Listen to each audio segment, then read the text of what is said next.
Ooh, greetings. It's Black Light for Self-Defense.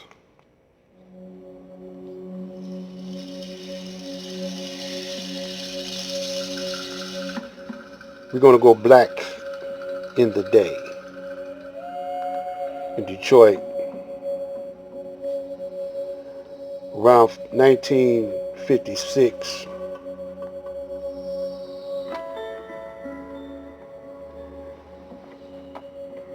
I had a head start on a lot of brothers because my uncle, my grandmother, and my mother were all in the Nation of Islam back in the 40s. I was born in 1946.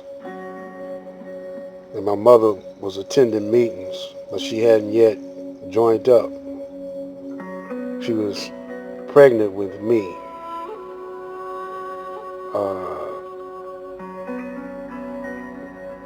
In 1947, somewhere around that time she joined up. It could have been before.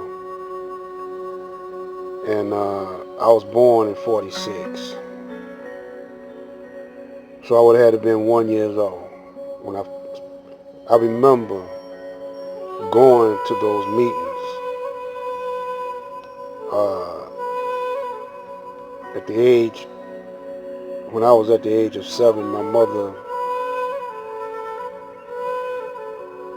stopped going, even though she was still on the books. Still on the books, she had stopped going and changed her life around completely.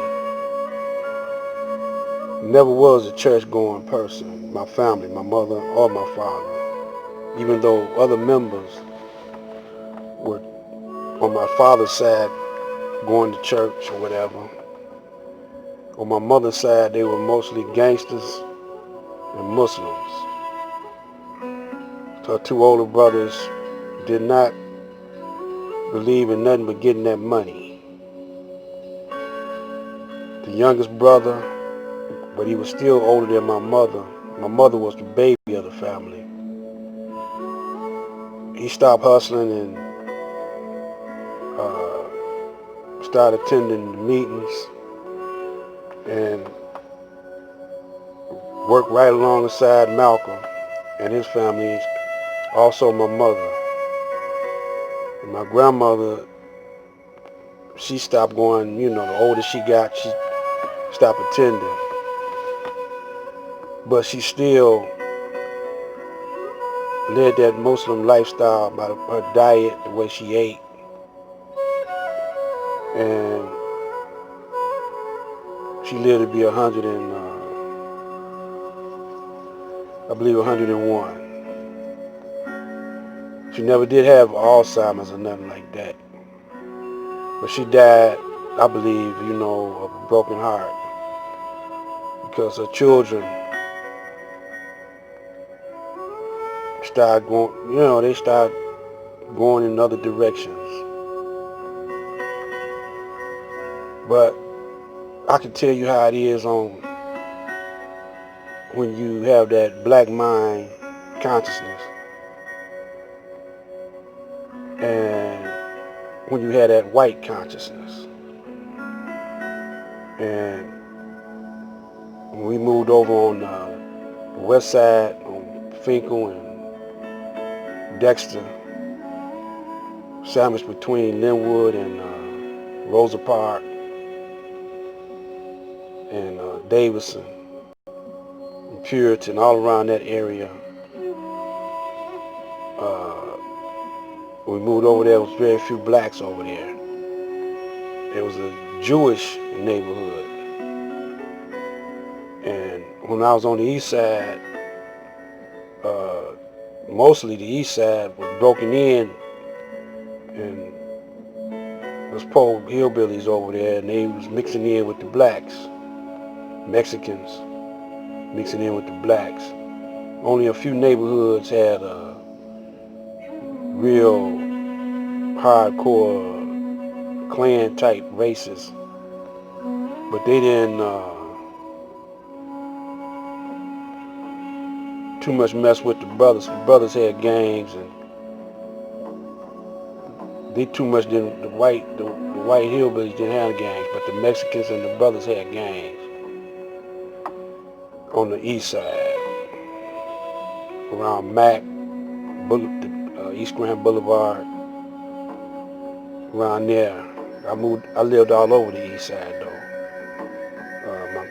Started off on Hastings Street, on a street called Willis, in that area. And then we moved on the west side when I was about 9 or 10. Matter of fact, I was 10. It was 1956. I was 10 years old. And we had problems.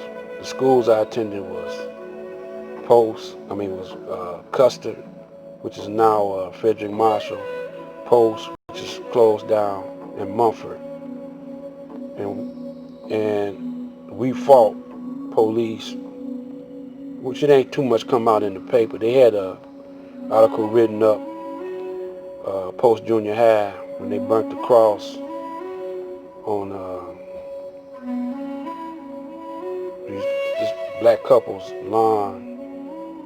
And I was a player in that, getting revenge. I was one of the main players, matter of fact, getting revenge. But anyway, the brothers and sisters now in this generation, 2020, y'all situation is much worse because y'all just sitting up there and letting it happen. And see, this is a sneaky war on y'all. It's so smooth. I mean, they playing the brothers and sisters like a fine-tuned violin. It's like poison. You put in some Kool-Aid or sugar, you're not gonna taste the poison, but you're gonna taste that death.